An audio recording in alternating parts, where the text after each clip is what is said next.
Barcelona goalkeeper ওয়ালসিস সেজেসনির ক্যারিয়ারটা যেন এক নক্ষত্রখচিত আকাশ। Cristiano Ronaldo, Mesut Ozil, Mohamed Salah, Paulo Dybala ফুটবলের এমন সব মহাতারকাদের সাথে তিনি খেলেছেন।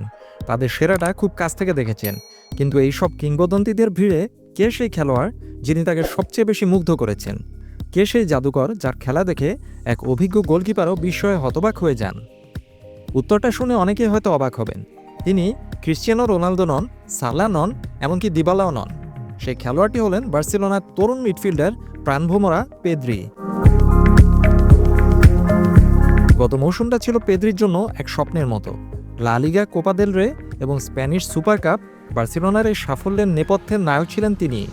তার জাদুকরী ফুটবলে মুগ্ধ হয়েছিল পুরো ফুটবল বিশ্ব, আর সেই মুগ্ধতা ছুঁয়ে গেছে সেজেসনিকেও। সম্প্রতি এক সাক্ষাৎকারে সেজেসনি বলেন, পেদ্রি এই মৌসুমে যা করেছে, আমি আমার জীবনে কোনো খেলোয়াড়ের কাছ থেকে এমন একটা মৌসুম দেখিনি। তাকে সরাসরি মাঠে খেলতে দেখা, যেভাবে সে রক্ষণ এবং আক্রমণ দুটোই নিয়ন্ত্রণ করে, এটা অবিশ্বাস্য। তিনি আরও যোগ করেন, আমার পুরো জীবনে সেই আমাকে সবচেয়ে বেশি প্রভাবিত করেছে। আমি জানি না তার প্রতিভার রহস্যটা কী, কিন্তু সে কখনো বল হারায় না।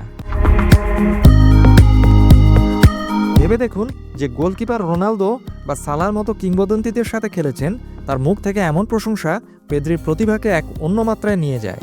এটা শুধু মুখের কথা নয়, এটা এক অভিজ্ঞ প্রহরীর চোখে এক তরুণ জাদুকরের প্রতি সর্বোচ্চ সম্মান।